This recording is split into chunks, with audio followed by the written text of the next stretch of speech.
আগামী 17ই আষাঢ় যোগিনী একাদশী, তাই তো? জোরে বলুন হ্যাঁ। আর আগামী 9ই শ্রাবণ বুধবার শয়ন একাদশী। এরা একাদশীর দিনে শুধু উপবাস নয়, ওই দিন শর্ত করতে হবে কি, খারাপ কিছু দেখবো না, খারাপ কিছু ভাববো না, খারাপ কিছু বলবো না। এ কথা মনে রাখতে হবে। একাদশীর দিনে শুধু উপবাস নয়, আপনাকে প্রতিজ্ঞা করতে হবে। আর একাদশীর দিনে মায়েরা সবাই লক্ষ্য করবে, একটু গীতা পড়বেন। যদি গীতা পড়তে না পারেন, সারাদিন হরে কৃষ্ণ নাম করবেন, পবিত্র ভাব নিয়ে থাকবেন। একবার একাদশী করলে যত তীর্থের ফল আছে সব লাভ করতে পারবেন। সবচাইতে বড় ব্রত হচ্ছে একাদশী। একাদশী ব্রত করলে আপনাকে আর কোনো ব্রত করবার দরকার হয় না। আপনি গয়া কাশী বৃন্দাবন যেতে পারছেন না, সব ফল পেয়ে যাবেন আপনি ওখানকার যাবার, যদি আপনি একাদশী করতে পারেন। আপনাদের গ্রামে মুসলিম সম্প্রদায়ের মানুষ অনেক আছে, একটু দেখবেন তো মায়েরা, খোঁজ নিয়ে। 30 দিনে 30টা রোজা হয়। ভোর 4টা থেকে সন্ধে 6টা পর্যন্ত থুতু পর্যন্ত গেলে না। জোরে বলুন হানা না, জোরে বলুন হানা না। 30টা দিন। আর আমাদের 15 দিন পর পর বলেছে একবার একাদশী করো। যদি নির্জলা করতে পারো তো ভালো, যদি নির্জলা করতে না পারো তাহলে কিছু খাবে। কি খাবে? ও মায়েরা, জল খাবে, ফল খাবে, দুধ খাবে, দুধের পায়েস খাবে, একটা সবজি খেতে পারো, কাঁচা কলা, কাঁচা পেঁপে, কাঁচা কুমড়ো দিয়ে সবজি খেতে পারো। তাহলে সব কিছু খেতে পাবেন, শুধু 5টা জিনিস খেতে পাবেন না। চাল, গম, জব, ডাল আর সরিষা। আমাদের এত ধৈর্য নাই। 15 দিন পর পর যদি এটাকে একবার রেস্ট দেওয়া যায় তাহলে কত ভালো হবে, সে আমরা করব না।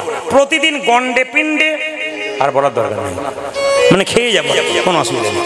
মানে একাদশী করতে আমাদের লজ্জা হয়। আবার দেখবেন অনেকে দেখবেন একাদশীর দিনে বাড়িতে আবার এইরকমও চলে, একাদশীর দিনে বাড়িতে এরকমও চলে। আচ্ছা মায়েরা কিছু মনে করবেন না, আপনারা একাদশী করুন। কেন বলুন তো? একাদশী শুধু আপনার মঙ্গল তা নয়, আপনার গোটা পরিবারের মঙ্গল। ছেলের মঙ্গল হবে, মেয়ের মঙ্গল হবে, স্বামীর মঙ্গল হবে। আপনার স্বামী কাজে যায়, সে করতে পারে না, আপনি করুন। কেন? মেয়েরা একমাত্র পারে ধর্মকর্মটাকে টিকিয়ে রাখতে।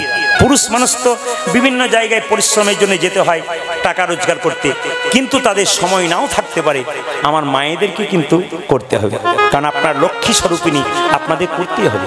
যারা যারা করতে পারছেন না তাদেরকে বারবার নিবেদন রাখবো, আপনারা আগামী 17ই আষাঢ় যোগিনী একাদশী থেকে আপনারা শুরু করুন, আপনাদের লাভ আছে। আমি আরেকবার বলে দিই, আপনার চাল থেকে যা জিনিস তা খেতে পারবেন না, গম থেকে যা তৈরি তা খেতে পারবেন না। কি খাবেন একটু বলে দিই। আমি আরেকবার বললাম কি কি খাবেন। নির্জলা করতে পারলে ভালো, নির্জলা না করতে পারলে সকালে ঘুম থেকে উঠে, হরে কৃষ্ণ, সকালে ঘুম থেকে উঠে আপনাকে স্নান করতে হবে। কালকে একাদশী, একাদশী তাকাবেন, একাদশী যদি আপনি না করেন তবে আপনি একাই দোষী থাকবেন। ধরুন কালকে একাদশী, তো আজকে রাত্রিতে আপনাকে ব্রাশ করতে হবে, আজকে রাত্রিতে জিভটা ছুলে নিতে হবে। কেন বলুন তো? আজকের রাত্রিতে ব্রাশ করবেন কেন না, পেস্টের মধ্যে যে লবণ থাকে, কালকে সকাল থেকে একাদশী পালন করবেন, আর সকালে যদি পেস্ট যুক্ত লবণ মুখে নেন তাহলে আপনার একাদশী হলো না। আপনি যদি জিভ ছুলতে ছুলতে জিভ যদি কেটে যায়, রক্ত বেরিয়ে যায়, আপনার একাদশী হলো না। সবজি কাটতে কাটতে আঙুল কেটে গেল, আপনার একাদশী হলো না। এই জন্য খুব মাথায় রাখবেন কথাগুলো। আমি যতগুলো কথা বলবো, আপনি সর্ষের তেল মাখতে পাবেন না, সর্ষের তেল খেতে পাবেন না, সাদা তেল বা ঘি দিয়ে রান্না খেতে পারেন, সবই খেতে পাবেন, কিন্তু লক্ষ্য করুন তবু আমরা একাদশী করবো না। কত কুড়ে হিন্দু জাতি তো এই জন্য আস্তে আস্তে দিনের পর দিন নিচের দিকে যাচ্ছে। কেন বলুন তো? যতই ভালো কথা বলি না, না প্রচুর ভক্ত, লাখ লাখ কোটি কোটি ভক্ত আমাকে ফোন করে বলে কি, অনেক দিন থেকে, যতদিন থেকে কীর্তন করছি, বলে একাদশী আমরা শুরু করে দিয়েছি। অনেকে বলে আমি মা হয়ে পারলাম না গো, আমার ছেলেটা বলছে আমি একাদশী করবো। ছেলেকে খালি বকাবকি করে আমাদের মেয়েরা। কি বলে বলুন তো? এখন থেকে কি একাদশী করবি? বুড়ো হবি তখন করবি। মায়েরা যারা বলেন বুড়ো হবি তখন করবি, আপনি কি সিওরিটি দিতে পারবেন আপনার ছেলে বুড়ো হবে? বলুন, আপনি সিওরিটি দেবেন আপনার ছেলে বুড়ো হবে? কিন্তু মুসলিম সমাজে দেখবেন একটা 10 বছরের ছেলে তার মাকে যদি বলে রোজা করব, মা বলে আল্লাহ তোর বরকত করুক, তুই করে যা। আর আমাদের বলবে খালি পেটে থাকবি না, ডাক্তার বারণ করেছে, রোগ ধরাবি কি তুই? না না, আমরা তো ধর্মটাকে নিচের দিকে নামিয়ে দিচ্ছি, আমরা তো শেখাচ্ছি না। একাদশী করার নিয়ম হচ্ছে 8 থেকে 80 বছর পর্যন্ত যে কোনো মানুষ একাদশী করতে পারে আপনার শরীরে। হ্যাঁ, এবার প্রশ্ন আছে অনেক, একাদশীর দিনে যারা ওষুধপত্র খান, একাদশী করে কি ওষুধ খেতে পারবেন? চেষ্টা করবেন না খাবার, যদি না পারেন আপনি অবশ্যই ওষুধ খাবেন। অনেক মায়েরা প্রশ্ন করে, আমরা মাসে 4 দিন অসুস্থ অবস্থায় থাকি, অসুচ অবস্থায়, রজস্বল অবস্থায়, সেই সময় কি একাদশী করতে পারবো? আপনি অবশ্যই করতে পারবেন। আপনার বাড়িতে কেউ মারা গেছে, আপনার অসুচ চলছে, আপনি কি একাদশী করতে পারবেন? একবারে করতে পারবেন। আপনি মন্দিরে ঢুকতে পারবেন না, মন্দিরের ভেতরে জপ করতে পারবেন না, বাইরে বসে জপ করবেন, বাইরে বসে কীর্তন শুনবেন, কিন্তু আপনি একাদশী অবশ্যই করতে পারবেন। এই কথাগুলো আপনাদের মাথায় রাখতে হবে। একাদশী করেন প্রত্যেকটি মেয়ে, আপনার চলে যান বিভিন্ন জায়গাতে, আমি দেখতে পাচ্ছি ছোট ছোট বাচ্চা মেয়ের একাদশী করছে, নতুন বিয়ে হয়েছে, তারা স্বামী স্ত্রীতে একাদশী করতে শুরু করেছে। কেন? সন্তানটা যেন কৃষ্ণ ভক্ত হয়। মাটি আর বাবা, মাটি হলো কে? মা, মা, আর বীজ হলো বাবা। বীজ যদি ভালো হয়, মাটি যদি ভালো হয়, ফসল ভালো হবে না। কি করে? আপনি কিছু করবেন না তা বলে হয় না। যদি আপনারা তাই চান তবে শুনে রাখুন। বলে কি? আমরা অনেকে প্রশ্ন করি, MA পাস করেছি, চাকরি পেয়ে গেছি, আমরা করব না। বোকা লোকগুলো করে, ওদেরকে শিখিয়ে দিয়ে যায়। আইজাক নিউটন বিখ্যাত বিজ্ঞানী, ঈশ্বর বিশ্বাসী ছিলেন। খুব ভালো করে শুনবেন, যারা শিক্ষিত ব্যক্তি আছেন, নিজেকে মনে করেন, অনেকেও মনে করে যে আমি কৃষ্ণ ভজন করবো না, কৃষ্ণ ভক্ত হবো না, তাকিয়ে দেখবেন 100% আইজাক নিউটন ঈশ্বর বিশ্বাস করতেন। আইনস্টাইন বিখ্যাত বিজ্ঞানী, জীবনে কোনদিন আমিষ খায় নাই। ওদের কাছে শিখে নিন। আমি অ্যাপেলো চেন্নাই গিয়েছিলাম, যদি আপনারা অ্যাপেলো চেন্নাই যান, বড় বড় ডাক্তার বাবু টেবিলগুলোর দিকে তাকাবেন, যে যে ধর্মের ডাক্তার, তার টেবিলে সেই ধর্মের ঠাকুর রয়েছে। আমি একবার গিয়েছিলাম, জোসেফ টাচিলকে দেখাচ্ছি যিশু খ্রিস্টের ছবি, আরেকজন ডাক্তারকে দেখাতে গেলাম, আমাদের বাঙালি ডাক্তার, দেখলাম কৃষ্ণের মূর্তি রয়েছে, আবার বাতাসা রয়েছে, তুলসী পাতা রয়েছে একটা সুন্দর থালার মধ্যে। আমি জিজ্ঞেস করলাম, স্যার এগুলো কি? ওনারা বলছেন, আমি আমেরিকা ফেরত ডাক্তার হই আর লন্ডন ফেরত ডাক্তার হই, ঈশ্বর ছাড়া কোনো পথ নেই। যত বড় বড় পণ্ডিত পৃথিবীতে মানুষ বড় হয়েছে, সবাই ঈশ্বরকে বিশ্বাস করে বড় হয়েছে। দেখবেন আপনারা, বহু বড় বড়, সুভাষচন্দ্রের তিনি গীতা পড়তেন, নেতাজি সুভাষচন্দ্র গীতা পড়তেন, ক্ষুদিরাম বসু গীতা পড়তেন, মহাত্মা গান্ধী গীতা পড়তেন। বড় বড় মহাপুরুষ যারা আছে, তারা সব আধ্যাত্মিক চেতনা নিয়ে বাস করে। আমার এলাকাতে 3-4 জন ডাক্তার আছে, আমি যখনই দেখাতে যাই বা আলোচনা করতে যাই, তখনই তারা বলে, গীতার এই অধ্যায়টা পড়েছেন? আমি ভাবি 200 রোগী দেখছে, কিন্তু গীতার কথা বলতে পারে না। বললাম, কি করে বুঝলেন? বলছে, সকালবেলায় স্নান করে প্রণাম করার সময় আধ ঘন্টা গীতা পড়ে তারপর চিকিৎসায় আসি। কারণ ভগবান আমাকে এই সুযোগটা দিয়েছে, আমার কোনোদিন ক্ষমতা ছিল না, তিনি কৃপা করে সেবার দায়িত্বটা দিয়েছে। এই জন্য আপনারা মাথায় রাখবেন, যে যে ডিউটিতে আছেন, বুঝে নেবেন আপনার জন্য হয় নাই, কৃপা করে গোবিন্দ আপনাকে দিয়েছে। দিয়ে ধন দেখে মন, কেড়ে নিতে কতক্ষণ। আপনি কিসের অহংকার করছেন? আপনি যদি পৃথিবীর মালিক হতেন, অহংকার করতেন। আপনি তো পৃথিবীর অতিথি, কখন চলে যাবেন কেউ জানেন না। ও মায়েরা, অহংকার কেউ করবেন না। কেন? সবাই লক্ষ্য করুন, কেন অহংকার করবেন না? আপনি কি জন্ম পেয়েছেন? না, আপনাকে একজন জন্ম দিয়েছে, আপনার মা, আপনি পান না। আপনি যখন জন্ম নিলে আপনার নাম কি আপনি নিজে রেখেছিলেন? না, একজন নাম রেখেছে। আপনি যখন পড়াশোনা করেছেন, নিজে পড়তে পেরেছেন? একজন পড়িয়েছে, আপনার মাস্টারমশাই। শেষে যখন শ্মশান ঘাটে যাবেন, নিজে যেতে পারবেন না, নিয়ে যাবে 4 জন। সব যদি অন্যের হয়, আপনার বলতে কি? তাই আমি দেখেছি অনুকূল ঠাকুর পরম প্রেমময়, এখানে অনেক ভক্ত আছে, পরম প্রেমময় অনুকূল ঠাকুর নিজের মায়ের কাছে দীক্ষা নিয়েছিলেন। তাহলে বুঝে নিন আপনারা কত বড় মানুষ, মহাত্মা হয়েছে। কেন? মা বাবাকে ভালোবেসে, ভগবানকে ভালোবেসে। ঈশ্বরচন্দ্র বিদ্যাসাগর তিনি কি করতেন না, তিনি মাকে ভালোবেসেছিলেন। ঈশ্বরচন্দ্র বিদ্যাসাগর শুধু নয়, মহাত্মা গান্ধী গীতা পড়তেন। এলাহাবাদ কোর্টের ব্যারিস্টার, বিখ্যাত ব্যারিস্টার, তিনি সকালবেলায় গীতা পড়তেন আর ভগবানের কাছে বলতেন, প্রভু আমাকে সম্পদ দিও না, তোমায় ভুলে যাব, আমাকে বিপদ দাও, তোমায় মনে রাখতে পারবো। পড়বেন আপনারা মহাত্মা গান্ধীর চরিত্র, দেখে নেবেন। আমি আপনাদের বলে দিই, বিখ্যাত ক্রিকেটার কে ছিল? সচিন তেন্ডুলকর। তারপরে কে? বিরাট কোহলি, বিশ্বের 1 নম্বর ব্যাটসম্যান। দেখবেন আপনারা বলেন না বাচ্চাকে, নিরামিষ খাবি, দুর্বল হয়ে যাবি, এখন থেকে খাস না। বিরাট কোহলি এবং তার স্ত্রী অনুষ্কা, ওদের চরিত্র ঘাঁটবেন, জীবনে কোনোদিন মাছ, মাংস, ডিম, পেঁয়াজ, রসুন খায় নাই, ব্যাটের পর ব্যাট 6 মারছে। শিক্ষা নিতে হবে, এখান থেকে শিখে যেতে হবে যে বিরাট বিরাট মানুষ যারা পৃথিবীতে হলো, সব ধর্মকে আঁকড়ে ধরেছে। আর যারা দেখবেন কিছু কিছু মানুষ আছে, একবার চাকরি পেয়ে গেলে সেভাবে, আর আমাকে লাগালে নাই, আমি পেয়ে গেছি, আবার এবার পরের জন্মে যা হবে, তো কুকুর হবো না ভেড়া হবো দেখে লাভ নেই, এই জন্মে তো পেয়ে গেছি। এই জন্য আপনাদের কাছে নিবেদন রইল, বাবা, জন্ম হোক যথা তথা, কর্ম হোক ভালো। হাজার হাজার উদাহরণ পাবেন। এখনো সাবধান থাকুন। প্রত্যেকটি হিন্দু জাতির কাছে প্রদীপ পালের নিবেদন রইল, ইউটিউবের মাধ্যমে আপনি নিজে কৃষ্ণ ভক্ত হন, আপনার পরিবারের ছেলে মেয়েদেরকে কৃষ্ণ ভক্ত করুন, নইলে আপনাকে ঠকতে হবে। আমি প্রমাণ দিয়ে দিই, আরেকটা প্রমাণ দিয়ে দেবো আপনাদের। এই কবে আমি ফেসবুকে দেখতে পাচ্ছিলাম, নাম করব না, ভদ্রলোকের বাড়ি হচ্ছে দুর্গাপুর। সেই ভদ্রলোক ভদ্রমহিলা, তার একটি মাত্র ছেলে হসপিটালের সার্জন সেই ছেলেটা, আর মেয়ে বৌমাটা হচ্ছে গাইনি ডাক্তার। তো শাশুড়ির সঙ্গে কথা কাটাকাটি হতে হতে শাশুড়ির গালে গাইনি ডাক্তার মেয়েটি এক চড় মেরেছে, আর ভদ্রলোক তার স্ত্রীকে নিয়ে সোজা বৃদ্ধাশ্রমে চলে গেছে। তো গাইনি ডাক্তার আর সার্জন ডাক্তার 3 মাস পেরিয়ে গেছে, বাবা মায়ের খবর পর্যন্ত নেয় নাই যে বৃদ্ধাশ্রমের দিন কেমন কাটছে। তিনি করজোরে ফেসবুকের মাধ্যমে প্রত্যেকটি মা বাবাকে জোর গলায় বলছে, দেখবেন জোর গলায় বলছে, ওগো মা, ওগো বাবা, তোমরা ছেলেকে শিক্ষিত করবার আগে মানুষ তৈরি করো, বিবেকবান করো, নইলে শেষে তোমাদের ঠকতে হবে। আমার ছেলে যেমন সার্জন, বৌমা যেমন গাইনি ডাক্তার হয়ে আমাদের খোঁজ রাখে না আমরা কোথায় থাকি, এরকম ছেলে জন্ম দিয়ে কোনো লাভ নাই যে ছেলে শিক্ষিত হয়ে বাবা মায়ের কোনো খোঁজ খবর লাগে না। এই জন্য কীর্তন শুনতে হবে, আপনাকে বিবেক জাগাতে হবে, আপনার সন্তানকে শেখাতে হবে। আপনি তুলসী গাছে জল দেবেন, আপনার বাচ্চাকে দেওয়াতে হবে। আপনি গীতা পড়বেন, আপনার বাচ্চার ব্যাগে গীতা ভরে দেবেন। আপনি গীতা পড়বেন, আপনার বাচ্চাকে গীতা শোনাবেন। হ্যাঁ, এগুলো করতে হবে, তবে আপনাদের জীবন সুন্দর হবে। সবাই লক্ষ্য করুন, লীলা তো অনেক সুন্দর, তত্ত্ব তো অনেক সুন্দর, বলতে গেলে তো রাত্রি পেরিয়ে যায়, কিন্তু সময়সীমা সংক্ষেপের মধ্যে আমাদের যেতে হয়। আপনাদের মুর্শিদাবাদের জায়গাটার নাম করব না, একটা জায়গাতে আপনাদের মুর্শিদাবাদে ভাইরাল হয়েছে, আপনারা দেখবেন। একটা বাচ্চা মেয়ে ক্লাস 8-এ পড়ে, ওই মেয়েটা স্কুলে গিয়েছিল তিলক পরে। তো স্কুলের শিক্ষিকা তাকে বলেছে, তুই তিলক পরে আসবি না, মালা নিয়ে আসবি না। বলে কেন? এটা আমার বাবা মা শিখিয়ে দিয়েছে।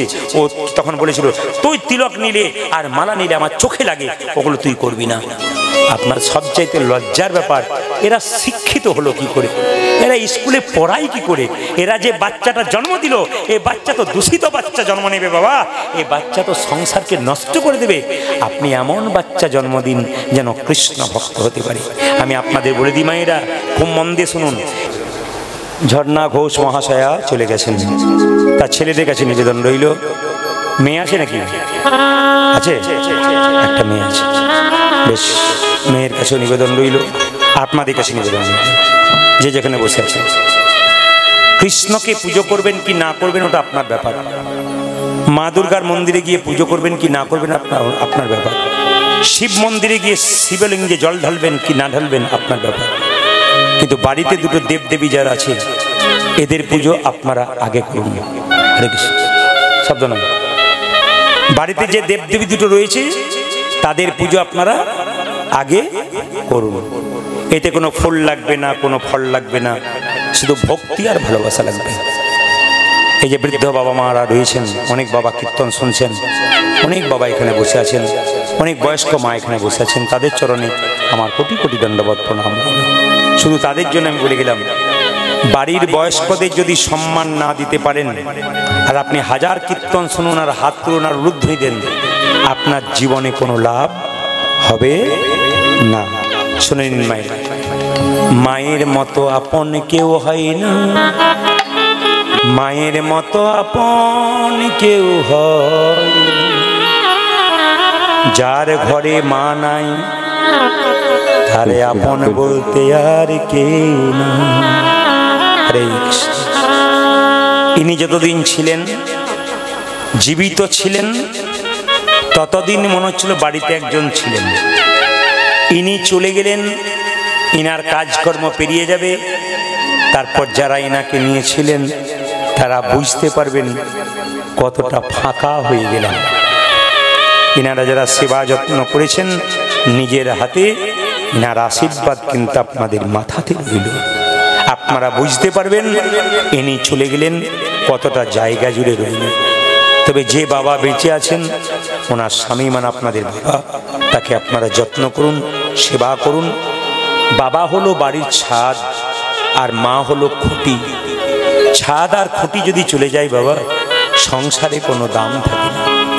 রাত্রিবেলায় কীর্তন শুনতে এলেন, অধিক রাত্রিতে যখন বাড়ি ফিরে যাবেন, বাড়ির সবাই ঘুমোবে, কিন্তু দুজন দরজাটা খুলবে আর বেরোবে, একজন মা একজন বাবা। বল মায়েরা, আর তো মা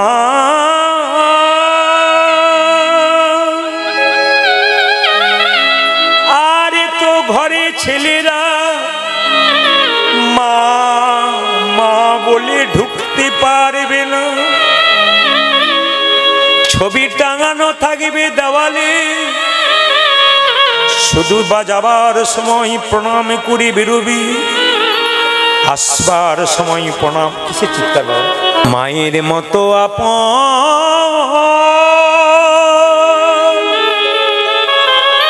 কে হয় না। মেয়েরা বাপের বাড়ি যায় না কখন থেকে, যখন থেকে তার মা বাবা মরে যায়। কোনো মেয়ে তার বাপের বাড়ি যেতে চায় না। অনেক মেয়েকে জিজ্ঞেস করেছি, দিদি তুমি বাপের বাড়ি যাও না কেন? চোখের জল মুছি মেয়েরা শুধু বলেছে, যতদিন আমার বাবা মা বেঁচে ছিল ততদিন সংসারে আমার ভালোবাসা ছিল। এখন আমি যাই, আমাকে সবাই বোঝা ভাবে, কেউ আর ভালোবাসে না। বাবা মায়ের কাছে মেয়ে কোনদিন বোঝা হয় না, কোনদিন বোঝা হয় না। মা যে কি জিনিস আর বাবা যে কি জিনিস, যার আছে সে অনুভব করতে পারে না। যেদিন চলে যাবে সেই দিন বুঝবে আমার আসল দেবী দেবী চলে গেল। দুর্গার মন্দিরে ছেলে মেয়েকে নিয়ে পুষ্পাঞ্জলি দিচ্ছ, নিজের মা বাবা খাবার জন্য ঘরে বসে আছে, একটা খাবার পাই নাই, একটা বস্ত্র পাই নাই। তুমি নিজের স্ত্রী পুত্র কন্যাকে নিয়ে দুর্গার অষ্টমীর দিনে পুষ্পাঞ্জলি দিতে যাচ্ছ। মা দুর্গা যেন বলতে চাইছে, মাটির প্রতিমা পুজিস রে তুই, আগে ঘরের জীবন্ত বাবা মাকে পুজো। কীর্তন তো এরকমই হওয়া দরকার। আপনারা এখনই আনন্দ করছিলেন, আবার এখনই চোখে জলে ভাসছে। পৃথিবীতে বাবা মায়ের মতো দেবদেবী আর হয় না। মায়ের ঋণ, বাবার ঋণ পৃথিবীতে কেউ শোধ করতে পারে। যার নাই সে বুঝতে পারছে কোথায় চলে গেলাম, আর যার আছে সে এখন অনুভব করতে পারে না যে বাবা মা কি জিনিস। মা কত দয়াময়ী দেখো, ছেলেদের খাইয়ে দেয়, কোন ছেলে প্রশ্ন করে না মা তুমি খেয়েছো কিনা। বাড়ির সবাই পেট ভরে খেয়ে যায়, কিন্তু মা খাই না, তবু একবারও বলে না খোকা তুই আমায় জিজ্ঞেস করলি না। বাবা কেমন জিনিস, দুর্গা পূজায় ছেলে মেয়েকে কাপড় দিল, নিজে বাক্স থেকে পুরনো কাপড়গুলো কেচে আবার পরছে।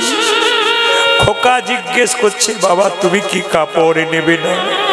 বলে আমার জীবনে অনেক কাপড় পরেছি, তোরা পরলেই আমার জীবনে আনন্দ।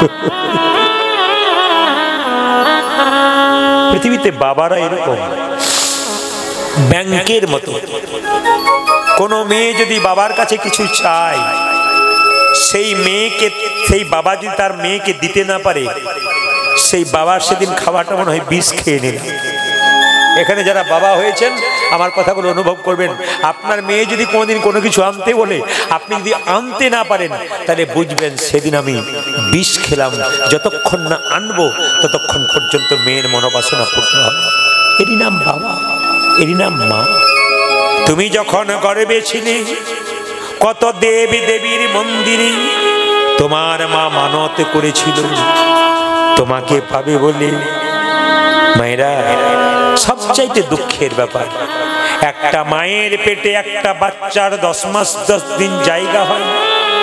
সেই ছেলে বড় হয়ে যখন কলকাতায় কিংবা বহরমপুরে ফ্ল্যাট কেনে, আত্মীয় স্বজন শ্বশুর শাশুড়ি সবার জায়গা হয়, কিন্তু মা বাবার জায়গা হয় না। কীর্তন শুনে কোনো লাভ হবে না যদি আসল দেবী দেবী কি ভালো না বাসতে পারো। সবার কাছে নিবেদন রইল বাবা, এই প্রেমময় কীর্তন, ভুবন মঙ্গল কীর্তন, এই কীর্তনে শুধু আপনার মঙ্গল হয় তা নয়, আপনাদের পরিবারের সকলের মঙ্গল হবে। আপনারা আজকে ভক্তি ভরে কীর্তন শুনলেন। শিক্ষা মুখে আছে কিন্তু ব্যবহারে নাই। এই শিক্ষার মুখে মারো ছাই। শিক্ষা মুখে থাকবে কিন্তু ব্যবহার থাকবে না, এই শিক্ষার মুখে মারো ছাই। ঠাকুর কিন্তু আপনাদের বলে যায়, এই ঠাকুর অনুকূলচন্দ্র মায়ের কাছে দীক্ষা নিয়েছিলেন। আপনার শুনলে চমকে যাবেন। ঠাকুর যখন খুব ছোট ছিলেন, হঠাৎ একদিন তার বাবার খুব অসুখ হয়েছিল, বাড়িতে অভাব হয়েছিল। সেই সময় ঠাকুর বাইরে গিয়ে একটা মুড়ির দোকান করেছিল, সেই মুড়ি বিক্রি করে সংসার চালিয়েছিল। তারপর তার বাবা তাকে কলকাতায় পাঠিয়েছিল চিকিৎসক হতে, হেমোপ্যাথি ডাক্তার। কিন্তু তিনি ডাক্তার পড়তে গিয়েছিলেন ডাক্তারি, তখন ওখানে গিয়ে কি করেছিলেন না, বন্ধুদেরকে যে খাবারটা পেত সবাই মিলে ভাগ করে খেত। তখন থেকেই প্রমাণ হয়ে গেছিল তিনি পরম দয়াল হবেন। তিনি যে পরম দয়াল হবেন তার লক্ষণ। তিনি চিন্তা করলেন যে মানুষের মনে, মানুষকে চিকিৎসা করবার আগে মানুষের মনের চিকিৎসা করা দরকার। এই জন্য তিনি সৎসঙ্গ করলেন। মায়েরা, যত সৎসঙ্গে আসবেন তত মন পরিষ্কার হবে। এই যে আপনারা যে কীর্তন শুনতে এসছেন, এটা যে সৎসঙ্গ, সাধুসঙ্গ। যত আপনি হরিবাসরে বসবেন, যত কীর্তনে আসরে বসবেন, যত রামায়ণ শুনবেন, যত মহাভারত শুনবেন, আপনার লাভ আছে। অনেকে মনে প্রশ্ন থাকে ছেলে মেয়েদের নিয়ে যাবো না, আমরা যাবো, তা বলবেন না। আপনার সবাই মিলে একসঙ্গে আসবেন। কারণ তো ছেলে মেয়েদেরকে এখানে বসাতে হয়, যত বসাবেন আপনি হাত তুলবেন, আপনার হাত উঠবে। তবে একটা কথা বলি, কীর্তন যখন শুনবেন ভক্তের পাশে শুনবেন। যিনি খালি গড়গড় করে গল্পই করে যাচ্ছে, কীর্তন শুনলেন না, তার কাছে বসবেন না। কেন? তার কাছে বসলে আপনার কিন্তু ভক্তি নষ্ট হয়ে যাবে। আপনি এমন এক জায়গায় বসবেন যে ভক্ত কীর্তন শুনছে, তিনি যখন হাত তুলে দেবে আপনারও হাতটা উঠে যাবে। যখন প্রসাদ পাবেন, কোথাও মহোৎসবে যাচ্ছেন, প্রসাদ পাচ্ছেন, ভক্তের পাশে বসবেন। তিনি প্রসাদ পাবার সময় দেখবেন জনার্দন বলে কপালে ঠেকিয়ে তারপর প্রসাদটা নেই। আপনি যখন নিরামিষ প্রসাদ পাবেন বাড়িতে মায়েরা যেদিন, সেদিন কি করবেন, জনার্দন জনার্দন বলে প্রণাম করে প্রসাদ পাবেন। এই জন্য ভক্তের পাশে বসে কীর্তন শুনলে কিন্তু আনন্দ বেশি হয়। ঘর থেকে বেরোনোর সময় শুভযাত্রা দেখলে যাত্রা ভালো হয়। কি? পূর্ণ কলসির জল না, পূর্ণ কলসির জল, ডান দিকে গাভী, ডান দিকে ব্রাহ্মণ, ঘর হতে বাহিরি হাতে ও চালো ঠেকিল মাথে, হাঁচি জেঠি না মানিলাম বাধা। ঘর থেকে বেরোনোর সময় যদি কেউ হেঁচে দেয়, বাধা মানতে হয়। টিকটিক শব্দ করে যে টিকটিকিতে একটু বসতে হয়। ও মায়েরা, ডান দিকে গাভী আর ডান দিকে যদি ব্রাহ্মণ দেখে যাত্রা ভালো হয়। এইদিকে তাকাবেন। আজ যে একব্রজনারী কক্ষে যাত্রাকালে যদি সুমঙ্গল দেখি ঘাগরি উড়িছে মাঠে, এমন কোনো মেয়ে যদি রাস্তায় থাকে যে মাথায় কাপড় নিয়ে দাঁড়িয়ে থাকে, তার মুখ দেখলে যাত্রা ভালো হয়। এই কয়েকদিন আগে আমি হুগলিতে গান করছিলাম, 3টে মেয়ে কলকাতা থেকে এসছে কীর্তন শুনতে। ভালো করে শুনবেন, দামি কথা। 3টে মেয়ে, তো 3টে মেয়ে গোপালকুলে নিয়ে এসেছে। গোপালকুলে নিয়ে এসে 3টে গোপালকে নিয়ে এখানে চাপিয়ে নিচে বসে আছে। কীর্তন শেষ হয়ে গেল, 3টে মেয়ে গড়াগড়ি দিচ্ছে, সবাই পালিয়ে গেল। ওরা সবাই 3জনা গড়াগড়ি দিচ্ছে। আমি একটা মেয়েকে জিজ্ঞেস করলাম, আচ্ছা তুমি যে শাড়িটা পরে গড়াগড়ি দিচ্ছ, শাড়িতে ধুলো লেগে যাচ্ছে না? আমি কায়দা করে জিজ্ঞেস করলাম। তখন মেয়েটি বলছে, আপনি তো কীর্তনে বলেছেন যে স্বামীর যদি 10টা কাপড়ের দোকান থাকে, একটা কাপড়ও কিন্তু শ্মশানের চিতাতে দেবে না। যেমন এসেছিলাম তেমনি এলাম, ওই জন্যই তো আমরা একটু গড়াগড়ি দিয়ে দিচ্ছি। আপনি করেন কি? মেয়েটি বলছে, আমি কলকাতার কোনো একটা কলেজের অধ্যাপিকা, মানে প্রফেসর। আমি তখন বললাম, তুমি যদি আমার চাইতে ছোট না হতে, আমি তোমার চরণে একটা প্রণাম দিতাম। কলেজের অধ্যাপিকা, 70 থেকে 1 লাখ টাকা বেতন আছে। সেই মেয়েটা বাচ্চা কোলে করে গোপালকে এখানে রেখে চুপচাপ বসে বসে কীর্তন শিখছে, এদের কাছে শুনছে। এদের কাছে শিখতে হবে, শিক্ষার নয়, বিবেকের দরকার আছে। যার বিবেক আছে, শিক্ষিত হোক আর মুখ্য হোক, বিবেকবান মানুষ একমাত্র ভগবানের নাম শুনতে পারে। আমি আপনাদের বলে যাই, আবার একটা মেয়েকে জিজ্ঞেস করলাম, তুমি কি করো? বলছে, আমি দাঁতের ডাক্তার। একটি মেয়ে খুব কম বয়স, বললাম তুমি কি করো? বলছে, আমি তো বিউটি পার্লারের কাজ করি। বললাম তুমি তো বিউটি পার্লারের কাজ করো, আমিও তো করি। প্রদীপ বাবু আপনি কখন করেন? বললাম কীর্তন করতে করতে করি। বলে কি করে করেন? বললাম তুমি যেমন বিউটি পার্লারের কাজ করে মেয়েদের বাইরেটা পরিষ্কার করার চেষ্টা করো, আমি কীর্তন নামক বিউটি পার্লারের কাজ করে ভক্তের হৃদয় মন্দিরটাকে পরিষ্কার। আপনারা তাই দেখবেন অনেক পুরুষ অনেক নারী বিভিন্ন জায়গাতে একাদশীর দিনে খুব ভক্তি ভরে করে। বড় বড় দেখবেন, আমি দেখেছি একজন ব্যাংকের ম্যানেজার আমার এলাকাতে আছে, ব্যাংকের ম্যানেজার, তিনি একাদশী করেন খুব কম বয়সে। কত বয়স? খুব বেশি হলে 32 বছর বয়স। সে বলছে এমন আপনি একাদশী করেন? বলে হ্যাঁ, আমার মা বাবা সবাই করে, ছোট থেকে আমি সবসময় করি। আমি এভাবে বড় হয়েছি গোবিন্দের কৃপাতে, এবং গোবিন্দ আমাকে একটা চাকরি দিয়েও দিয়েছে। তো দেখুন তাহলে গোবিন্দের উপর ভরসা করে শুধু শুধু নয়, জীবনটাকে খুব পরিচ্ছন্ন পরিষ্কার করতে গেলে ধর্ম নিয়ে চলতে হবে।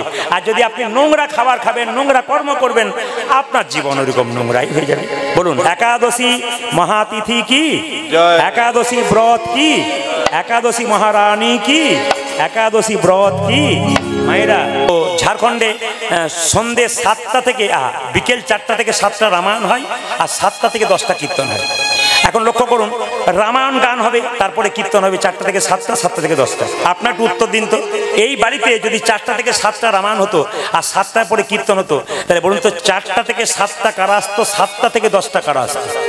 4টা থেকে 7টা বাড়ির বউগুলো আসতো না শাশুড়ি আসতো? জোরে বলুন, জোরে বলুন, কে আসতো? শাশুড়ি আসতো। আর বউগুলো ঘরে কি বলতো? ঘরে বসে বসে কি করছেন, মানে ঘর থেকে বার করতে পারলেই বাঁচি আর কি। তো সবাই লক্ষ্য করুন, ওখানে দেখতে পাচ্ছি 4টা থেকে 7টা রামায়ণ হলো। রামায়ণ শোনার সময় একজন বুড়িমা তার নাতনিকে নিয়ে আঙুলে ধরে আসছে। এখন রামায়ণ শুরু হলো, পা লম্বা করলো, রামায়ণ শেষ হলো, গা লম্বা করলো। আমার কীর্তন যখন শুরু হলো তখন নাক ডাকতে শুরু করলো। হ্যাঁ, এবং কীর্তন যখন শেষ হয়ে গিয়ে সবাই যখন উঠছে, তখন নাতনি বলছে ঠাকুমা ওঠো। বলে আরম্ভ হলো, বলে আজ আর হবে না, কাল হবে, চল। এভাবে 3 দিন কীর্তন হয়ে গেল। কুঞ্জ বর্ণনের দিনে এসে বুড়িমা আমাকে বলছে বাবা প্রদীপ তোর কীর্তনে যে কি মজা আমি বুঝতে পেরেছি। বললাম বুড়িমা তুমি তো সবসময় ঘুমোচ্ছিলে, তুমি আবার কীর্তনে কি বুঝবে? তুমি কীর্তনে কি বুঝবে? তুমি তো সবসময় ঘুমোচ্ছিলে। না না, ইশারা দিয়ে দিলাম আর কি। কি করবেন, যখন চোখ মুজেছে তখন ইশারা দিলাম, তাকাচ্ছে তখন বুঝতে পারে যে আমাকে দিয়েছে। একজন কিন্তু এরকম করে দিয়েছে, তখন ও বুঝতে পেরেছে এই ব্যাপার আছে। যেখানে পাশে কেউ ঘুমোলে একজন পাশে বলে দিদি তোমাকেই বলছে, এরকম কিন্তু দেখতে পাই। তো সবাই লক্ষ্য করুন, কীর্তন শেষ হয়ে গেল। কুঞ্জবর্ণ দিনে সে বুড়িমা বলছে বাবা প্রদীপ তোর কীর্তনে খুব মজা। বললাম তুমি তো ঘুমোচ্ছিলে, তুমি কি বুঝলে? বলছে আমার ছেলেরা প্রতিদিন রাত্রিবেলাতে 2টো করে ফ্যান দেয়, আমার ঘুম আসে না। 1টা করে ঘুমের ট্যাবলেট খাই, ঘুম আসে না। আর তোর কীর্তনে কি ঘুম, আমার ঘুমই ছাড়ে না। আমার যা লাভ তো কিছু একটা হয়েছে না, কি বলছেন? তা কীর্তনে ঘুমোরে লাভও তো আছে না, কি বলছেন? এবার যিনি রামায়ণ পাঠ করছেন তার কাছে কি বলছে বাবা তোর রামায়ণ পাঠ খুব ভালো। এখন যাকে ভালো বলা হবে তার আনন্দ হবে। রামায়ণ পাঠে বলছে বুড়িমা তুমি সব বুঝেছো। বুড়িমা বলছে 3 দিন ধরে রামায়ণ পাঠ শুনলাম, সবই বুঝলাম, একটা জিনিস মাথায় ঢুকে নাই। বলে কি? রাম রাক্ষস না রাবণ রাক্ষস। এখন রামায়ণ পাঠক বলছে রামও রাক্ষস নয়, রাবণও রাক্ষস নয়, রাক্ষস আমি যে তোমাকে বোঝাতেই পারলাম। ও মায়েরা, কীর্তনে যদি কেউ ঘুমোয় না, কাল সকালে বললো কেমন কীর্তন, বুঝতেই পারলাম না কিছু। কেন বলুন তো? ও তো ঘুমাচ্ছে, ও কি বুঝবে? যারা জেগে আছে, যেমন ছোটবেলায় যখন ঘুমাতাম মাকে বলতাম মা খাইয়ে দাও, তো ঘুমের ঘরে মা যখন ভাত খাওয়াতো সকালে বলতাম তুমি আমাকে আজকে রাত্রি উপবাস রেখে দিলে, খাওয়ালে না। বলে তুই খেয়েছিলিস রে? কখন? ঘুমের ঘরে খেয়ে নিয়েছিস। ও ঘুমের ঘরে যারা খায় তারা সকালবেলাতে বুঝতে পারে যে কি খেলাম। এই জন্য ঘুমের ঘরে কিন্তু খাবেন না। যেটা বলুন রাধা রানী কি হবে, শ্যাম সুন্দর কি, যাদের ঘুম আসছে তাদের কি, রাধা রানী কি। মায়েরা সবাই লক্ষ্য করুন, মাথার কাপড়টার নাম কি? লজ্জা। এই দিকে দেখেন, মাথার কাপড়টার নাম কি? লজ্জা। যে মেয়ের মাথার কাপড় নাই তার লজ্জা নাই।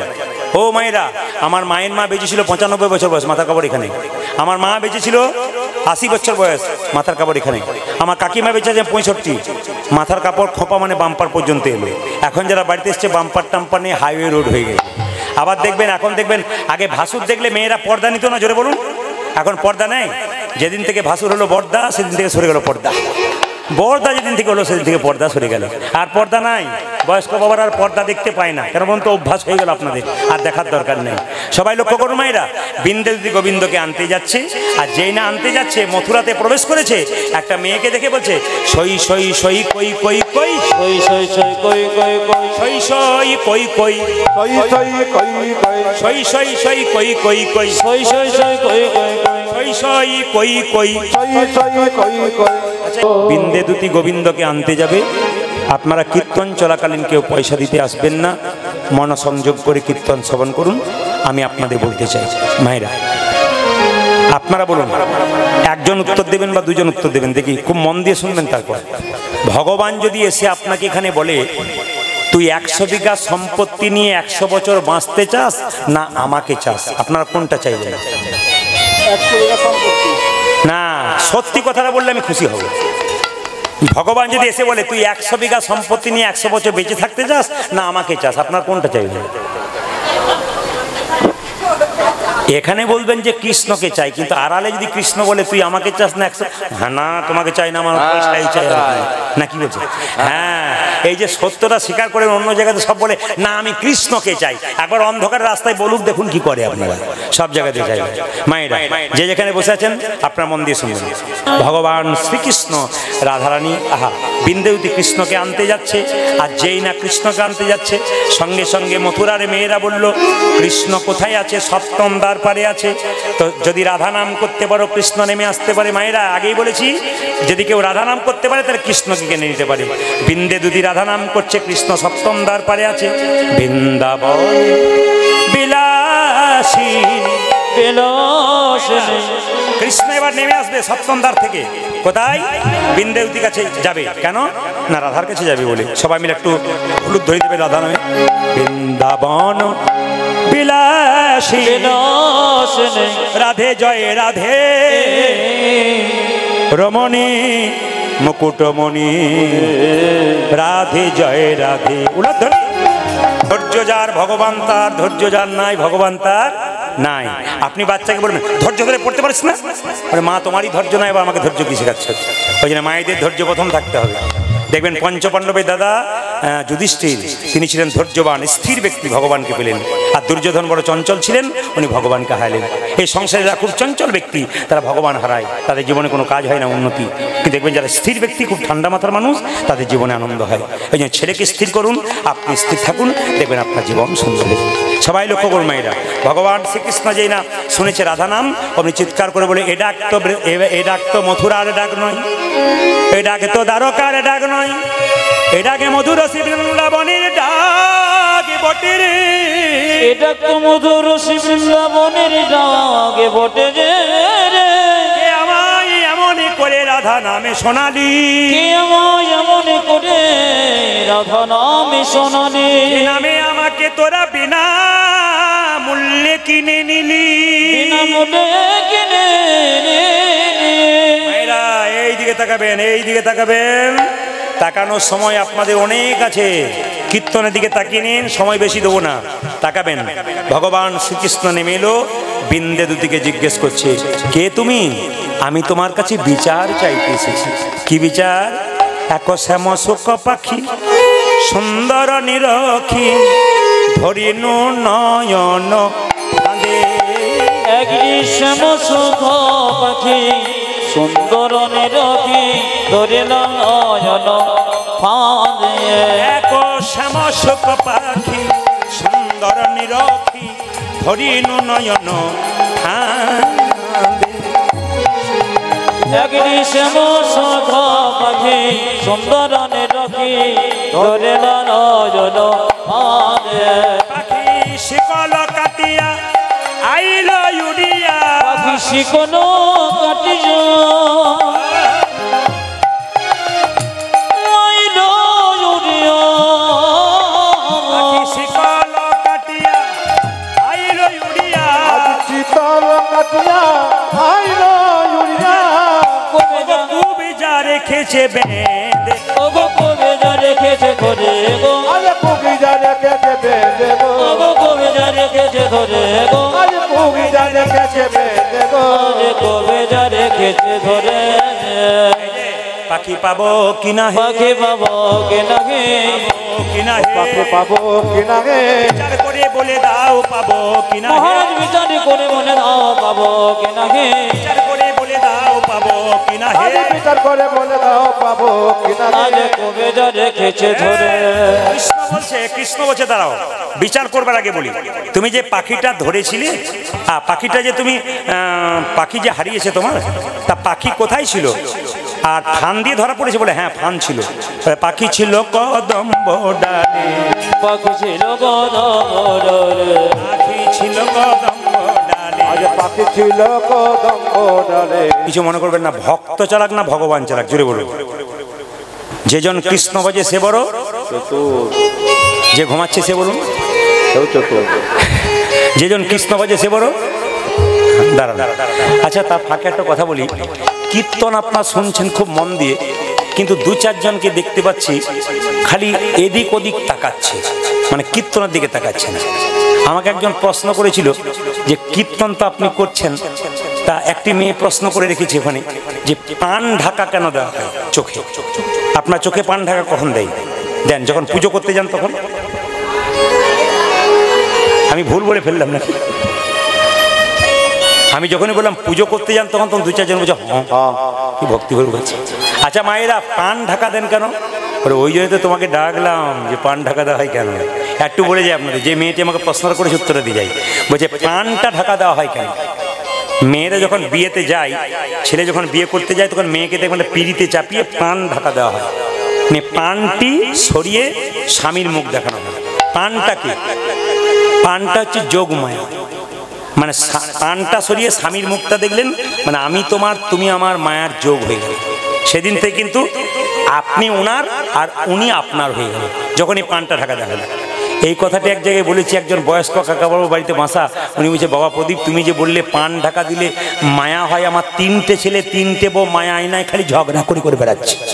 বললাম কাকা বাবু মায়া থাকবে কি করে? পান ঢাকা দেওয়ার আগে কতবার রাস্তাতে দেখা হয়েছে। আগে দেখবেন মায়েরা, কিছু মনে করবেন না, ভক্ত ভগবানের মিলনের জন্য গুরুর দরকার না, কি বলছেন? সেরকম গুরুর দরকার না, ভক্ত ভগবান। আচ্ছা, আর রাধা গোবিন্দের মিলনের জন্য কার দরকার? বড়িমা যোগমায়ের দরকার। আর দেখবেন বিয়ের জন্য, ছেলে মেয়ের বিয়ের জন্য কার দরকার? ঘটকের দরকার। এখন আর ঘটক দরকার হয়? হ্যালো আর গেল না, কি বলছেন? হ্যাঁ, হ্যালো আর গেল। এখন দেখবেন অনেক মাগুলো আমাকে এসে বলে, দাদা আমার ছেলের মোবাইলের নেশা কি করে ছাড়াবো বলুন তো। কিছু মনে করবেন না মায়েরা, পেটের মধ্যে যখন বাচ্চা থাকে মা যা করে সন্তানের তাই হয়। এইদিকে অর্জুনের স্ত্রী সুভদ্রা, আস্তে গল্প নয়, অর্জুনের স্ত্রী সুভদ্রা, তার গর্ভে কে ছিল? যেটা বলুন, অভিমন্যু। তখন চক্রগুয়ে ঢোকার কথা, মেয়েরা অর্জুনের স্ত্রীর নাম কি ছিল? কি নাম ছিল? সুভদ্রা। তার পেটে কে ছিল? অভিমন্যু। তখন দেখবেন অর্জুন তাকে চক্রগুয়ে ঢোকার গল্প বলেছিল, বেরোনোর গল্প বলেনি। বাচ্চা ঢোকার গল্প শুনেছে, বেরোনোর গল্প শুনতে পারেনি। ওই যে দেখবেন অভিমন্যু দেখবেন চক্রগুয়ে ঢুকেছিল যুদ্ধক্ষেত্রে, বেরোতে পারেনি। ঢোকার গল্প জানে, বেরোনোর গল্প জানে। মায়ের পেটে বাচ্চা থাকাকালীন মা যা করবে বাচ্চার তাই হয়। এখনকার মেয়েদের দেখবেন পেটে বাচ্চা থাকলে ডাক্তারবাবু বলে দেয় শাশুড়ি আছে, বলে হ্যাঁ, কোনো অসুবিধা নাই, ঘাড়ে বালিশ পায়ে বালিশ নিয়ে শুয়ে থাকবে, সেবা নেবে তুমি, কোনো অসুবিধা নেই, চলে যাও। কেন?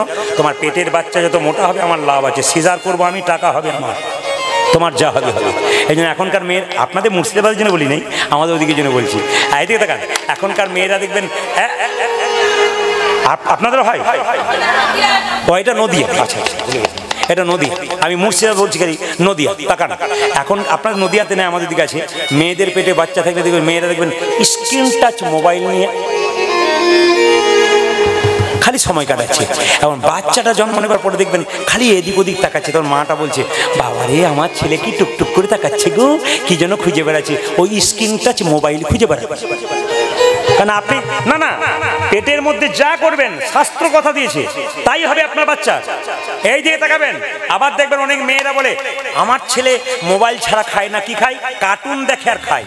কিছু মনে করবেন না, ছেলে মেয়ের বাচ্চাদের মোবাইল বন্ধ করতে গেলে প্রত্যেকটি মা বাবার কাছে বলে রাখলাম, বাচ্চা ছোট থাকলে আপনি বাচ্চার সামনে মোবাইল খুলবেন না, শুধু প্রয়োজনে ফোন করে নেবেন মাত্র। মোবাইলে আপনি ছবি দেখবেন, বাচ্চাও ছবি দেখবে, বাচ্চা এমন ভাবে মোবাইলের দাস হয়ে যাবে। বাচ্চা কার্টুন ছাড়া খাবে না। বলুন তো, একদিকে মোবাইল দেখে একদিকে খায়, বলুন তো হজম হয় না গিলে খায়? জোরে বলুন, হজম হয় না গিলে খায়? তাহলে যে গিলে খায় তার হজম হয়? খিটখিটে মিজাজ হয়ে যায়। যত ছেলে বড় হবে খিটখিটে মিজাজ হয়ে যাবে। তাই বারবার বলবো আপনার মোবাইল কিন্তু বাচ্চাদেরকে দেবেন না। চাণক্য পণ্ডিত বলেছে 5 বছর পর্যন্ত বাচ্চার কোনো দোষ ধরবে না, খেলবে পড়বে ভাঙবে কিছু বলবে না। 5 থেকে 15 পর্যন্ত ছেলে মেয়েকে শাসনের চোখে রাখবে, একবারে লাল চোখে রাখবে। 5 থেকে 15 বছর পর্যন্ত একবারে কোনো শাসনের বাইরে নয়, চাণক্য পণ্ডিতের কথা, শাসন করবে। আর যখনই 16 বছর পেয়ে যাবে ছেলে মেয়ের বয়স, বদাচরে, কার কথা? চাণক্যদেবের কথা। বন্ধুর মতো ব্যবহার করবে, নইলে ছেলে মেয়ে বিগড়ে যায়। তবে আপনাদের এই আসরে কীর্তন করতে আসবার আগে একজন বেটা ছেলে কিন্তু আমাকে একটু জ্বালিয়েছে। কি জ্বালিয়েছে? সেখানে আমাকে ওই যাচ্ছে আর আসছে, খালি বলছে, দাদা একটা মাদুলি নাই? মাদুলি তুমি কি করবে? বলছে, আমার স্ত্রী বিয়ের পরে আমাকে সেবা যত্ন করে না, খালি রাস্তা দিয়ে যায়, কীর্তন শোনে খালি। এরকম করে। কি ব্যাপার? এমন তোমার বিয়েতে ক্যামেরা ছিল? বলছে, হ্যাঁ ছিল। বলে, ক্যামেরাম্যানই গন্ডগোলটা করেছে। বলে, কীরকম করেছে? আমার দিকে তাকান। এখনকার আপনাদের বিয়েতে ক্যামেরা থাকে, আমার দিকে তাকান। আচ্ছা, মেয়ে যখন ফুলের মালাটি মানে মালা বদল হয় যখন মেয়েদের, তখন মেয়েরা দেখবেন কি লজ্জা নত হয়ে মালাটি পরে যেন কিছুই জানে না, ভাজা মাছটি খুলতে কি। আমি আজকে এক জায়গায় পড়ছিলাম, এটা ব্যঙ্গ কথা বলছি, রসিকতার কথা। স্ত্রী কাকে বলে? বিয়ের পর থেকে যে স্বামীর সঙ্গে অশান্তি লাগিয়েই থাকে, আর স্বামীর মঙ্গলের জন্য আবার হাজার হাজার ব্রত করতেও থাকে। আপনাদের এখানে নাই, দেখবেন মেয়েটি যখন মালা পরাতে যে স্বামীকে মালা যখন পরাবে তখন শুভদৃষ্টি হয়, খুব সুন্দর আনন্দ করে মালাটি লজ্জানত হয়ে যখন মালাটি পরাতে যাচ্ছে, পরানোর সময় স্বামীর দিকে তাকাবে, শুভদৃষ্টি হবে, পাশ থেকে ক্যামেরাম্যান বলে, এই দিকে শুভদৃষ্টিটা কার দিকে হয়ে গেল? কার দিকে হলো? আর তাকায় না। আমি আপনাদের বলতে চাইছি কি, আপনারা আসল জিনিসটা ঠিক রাখুন। মালা বদলের সময় আপনি ক্যামেরা করুন, অসুবিধা নেই, কিন্তু মালা বদলের সময় যে কাজটি সঠিক সেটা করুন, নকল করবেন না। আমাদের দুর্গাপুজো হচ্ছে, এখন তো আমরা প্যান্ডেল দেখতে যাই, ঠাকুর দেখতে যাই, কি জোরে বলুন? প্যান্ডেল দেখতে যাই। এক জায়গায় দেখতে পাচ্ছি থিম করেছে, শিব বসে আছে স্কুটিতে আর দুর্গা তার পেছনে হাত দিয়ে বসে আছে। এটা একটা থিম হয়ে গেছে। এটা হাসি নয়, এটা হিন্দুদের লজ্জা। অন্য ধর্মে একটা মানুষ বললো, প্রদীপ বাবু খুব তো লোককে শিক্ষা দিচ্ছেন, আপনাদের কৈলাস পর্বতে বাবা শিব কোথায় স্কুটি চালিয়েছিল? আমি লজ্জায় কিছু বলতে পারলাম না। এত নির্লজ্জের মতো আমরা কাজ করছি যে আমাদের ধর্মটাকে নিচের দিকে নামিয়ে দিচ্ছি। অন্যান্য ধর্মের মানুষ ধর্ম নিয়ে ছেলেখেলা করে না, আমরা দেখবেন ধর্ম নিয়ে খালি ছেলেখেলা করছি। কেন? মা দুর্গার প্যান্ডেল তৈরি করছি, মা দুর্গাকে তৈরি করছি কি? চায়ের কপটি দিয়ে, চায়ের গ্লাস দিয়ে দেখবেন মা দুর্গা তৈরি হচ্ছে এখন। এটা নাকি ফ্যাশন হয়ে গেছে, এটা থিম হয়ে গেছে। আমরা যে আগামী দিনে কোন জায়গায় পৌঁছাবো, সাবধান থাকবেন আপনারা। নিজের সনাতন ধর্মকে বাঁচান, আপনি সব ধর্মকে সম্মান দিন, নিজের ধর্মকে কোনদিন ছোট করবেন না। ভগবান শ্রীকৃষ্ণ যে বলছে, তোমাকে চিনতে পেরেছি, বলো বলো বৃন্দে বৃন্দাবনের কে কেমন আছে? ওগো শোনো শোনো গোবিন্দ, যেদিন থেকে তুমি বৃন্দাবনে ছেড়ে চলে এসেছো, সেদিন থেকে গাভীরা তার বৎসকে দুগ্ধ দেয় না। যদি বাচ্চারা তার মায়ের দুগ্ধ পান করতে যা, গাভীগুলো কেঁদে কেঁদে বলে, হতভাগা কোথাকার, আবার স্তন দুগ্ধে মুখ দিয়ে দিচ্ছি বলে ভগবান অভিমান করে চলে গেছে। যেদিন গোবিন্দ ফিরে আসবে সেদিন তোকে স্তন দুগ্ধ পান করাবো। আর শোনো শোনো, তোমার তোমার সুবল সখা কি করছে জানো? তোমার সুবল সখা পটেতে আঁকা সদাই মূরতি, তোমার সবল সখা পটেতে আঁকা সদাই মূরতি। কৃষ্ণের প্রিয় সখা হচ্ছে সুবল। সুবল কৃষ্ণকে এত ভালোবাসে। কৃষ্ণ যেদিন থেকে বজ ছেড়ে চলে গেছে, কৃষ্ণের ছবিটা সুবল এঁকেছে। কিন্তু মায়েরা, কৃষ্ণের ছবিটা সুবল এঁকেছে, কিন্তু চরণটাকে নাই, কোমর পর্যন্ত এঁকেছে। যদি চরণ ছেড়ে আবার পালিয়ে যায়, তোমার সুবল সখা পটেতে আঁকা সদাই মূরতি হেরে। মায়েরা, সুবল সখা কেঁদে কেঁদে বলছে, ভাই কানা একবার দেখা দে, ভাই কানা একবার দেখা দে রে, ভাই কানা একবার দেখা দে, ও ভাই কানা একবার দেখা দে রে। সুবল সখা কেঁদে বলে, কানা একবার দেখা দে ভাই। ওই দেখে সুবল সখা কেঁদে বলে, ভাই কানা একবার দেখা দে। প্রবল সখা কেঁদে বলে, কানা একবার দেখা দে। প্রবল সখা কেঁদে বলে, কানা একবার দেখা দে রে।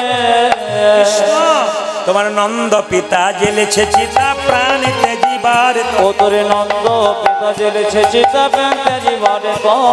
নন্দ চিতা জেলেছে চিতা প্রাণেতে জীবার ও তোমার নন্দ পিতা জেলেছে যেটা প্রান্তে জীবার তুমি। গোবিন্দ তোমার পিতানন্দ চিতা সাজিয়ে বসে আছি, আর কেন আগুনে ঝাঁপ দিচ্ছে না জানো? তুমি তোমার মুখে আগুন দেবে তার বাবার মুখে, তবে বাবা আগুনে ঝাঁপ দেবে। কেঁদে কেঁদে বলছে আমার মুখে আগুন দিয়ে যা গোপাল, আমার মুখে আগুন দিয়ে যা গোপাল, মুখে আগুন দিয়ে যা গো। ওই আমার মুখে আগুন দিয়ে যা গোপাল।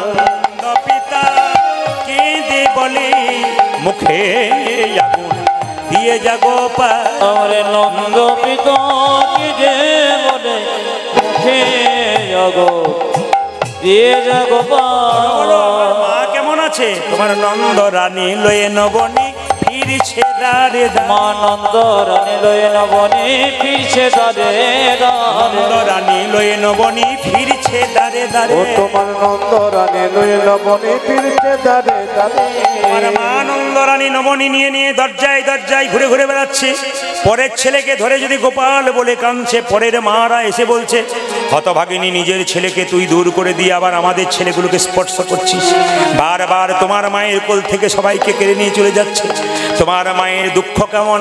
কেঁদে কেঁদে বলছে আই নবনী ফিরে যা গোপাল, আয় নবনে খেয়ে যা গোপাল, আয় নবনী খেয়ে যা গোপাল। পূজা যায় বনে হে যা গোপাল। আমি যুগল করে বাঁধিব না রে আই নবনী খেয়ে যা গোপাল। তোর জগতে করি বাঁধব না রে, ও যে আয় নবনে খেয়ে যা পূজা গোপাল, যা যুগল করে মানিব না রে। আয় নবনে খেয়ে যা তোর যুগল করে মানিব না আমার রে। আয় নবনে খেয়ে যা পূজা যায় গোপাল। বনে হে যা গোপাল। মায়েরা, মা যশোদা কেঁদে কেঁদে বলছে গোপাল সারা দে, পাগল হয়ে গেছে মা, কানতে কানতে অন্ধ হয়ে গেছে। গোপাল রে সারা দে গোপাল সারা দে রে। গোপাল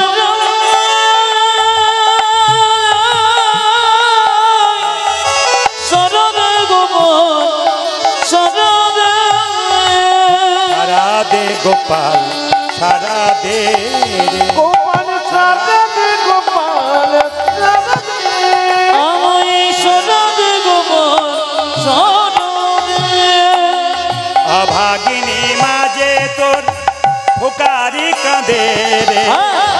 অভাগিনী মাঝে তোর ফোকরে কাঁদে রে, অভাগিনী মাঝে তোর ফুকারি কাঁদে রে। পূজা যে ভাগিনী মাঝে তোর ফোকারি কাঁদে। সারা দে গোপাল সারা দে। তাই গৌর হরি বল।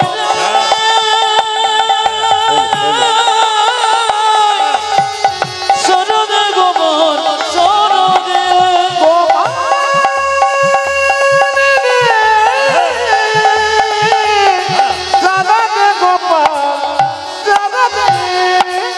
যে বাঁশি বাজিয়েছিলি বৃন্দাবনে, সে বাঁশি আবার বাজা সবার কানে।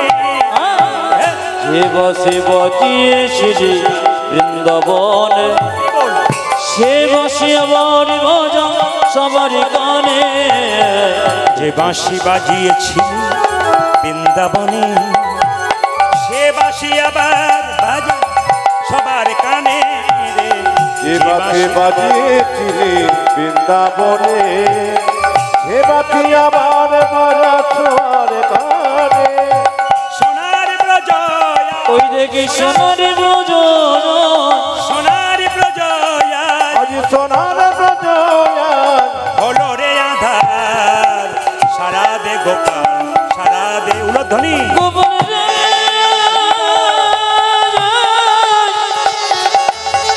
সরদে গোপাল সরদে, সারা দে গোপাল সারা দে। আমায় সরদে গোপাল সরদে, ওই আমায় সারা দে গোপাল সারা দে। হাত উঠাকে বলো রাধা রানী কি, শ্যাম সুন্দর কি। সবাই মাথায় কাপড়টা নিয়ে 5 মিনিট বসে আপনাদের কাছে নিবেদন রইল। ভগবান শ্রীকৃষ্ণ বৃন্দাবনে আসে নাই, কিন্তু ভক্তের মনোবাসনা পূর্ণ করার জন্য কবি চণ্ডীদাস কি করেছেন? মিলন করেছেন। ভগবান এলেন আর সঙ্গে সঙ্গে রাধারানী বলছে, বহুদিন পরে বধুয়া আইলে দেখা না হইত পরাণে গেলে উলধ্বনি বহুদিন পরে বধুয়া আইলে উদয় হৌক চন্দ পবন বহুক মন্দ মন্দ গগন উদয় বহুক চন্দ পবন বহুক মন্দ মন্দ গগনে উদয় হৌক চন্দ পবন হৌক মন্দ মন্দ গগনে উদয় হৌক মন্দ মন্দয় হৌক মন্দ উদয় হও হে হৃদয় হোগে উদয় হও হে উদয় হৌকে যে চন্দ আসি উদয় হও হে কোটির চন্দ যাসি উদয় হোগে চন্দ আসি উদয় হও হে আজ চন্দ্রয়াতি উদয় হৌকে পবন বহুক মন্দ মন্দ হে চন্দ আসি উদয় হও হে আজ পবন বহুক মন্দ মন্দ কোটি চন্দ যাসি উদয় হোগে সকল দুঃখ যাও কো দূরে হারানো বধূ পেলাম ফিরে আজ সকল দুঃখ জগদরে হরণ বধূ আমি যে ফিরে সকল দুঃখ যাও কো দূরে হারানো বধূ পেলাম আজ ফিরে সকল দুঃখ যাও বধুরে হারানা বধু ফেলাম ফিরে ফিরে পেলাম আমি ফিরে পেলাম হে পেলাম আজ ফিরে পেলাম গে হারানো বধূ ফিরে পেলাম আরে হারানো বধূ ফিরে পেলাম হে হারানো বধূ ফিরে পেলাম আজ হারানা বধু ফিরে পেলাম গে বাসুলিয়া দেশে কহে চণ্ডীদাস দুঃখ গেল দূরে সুখের বিলাস আজ বাসুলি দেশে কহে চণ্ডীদাস দুঃখ ধরে গেলে সুখীর বিলাস বাসুলিয়া দেশে কহে চণ্ডীদাস দুঃখ গেল দূরে সুখের বিলাস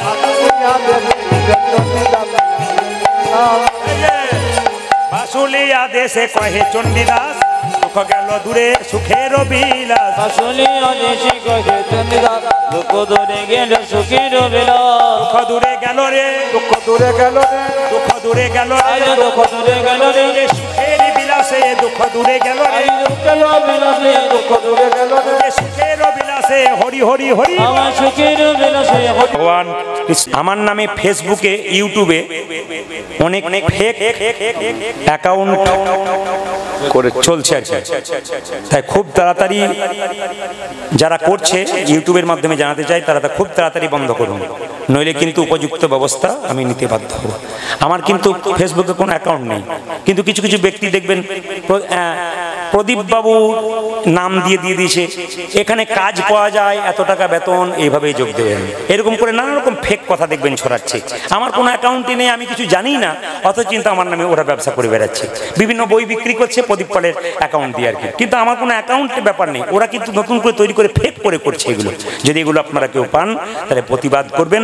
আমিও তাদেরকে বলে রাখলাম, ইউটিউবের মাধ্যমে প্রচার হচ্ছে, যদি তারা বন্ধ না করে তাহলে উপযুক্ত আইনি ব্যবস্থা আমি নিতে বাধ্য হব। জোরে বলুন, রাধা রানী কি, শ্যাম সুন্দর কি, মদন মোহন কি।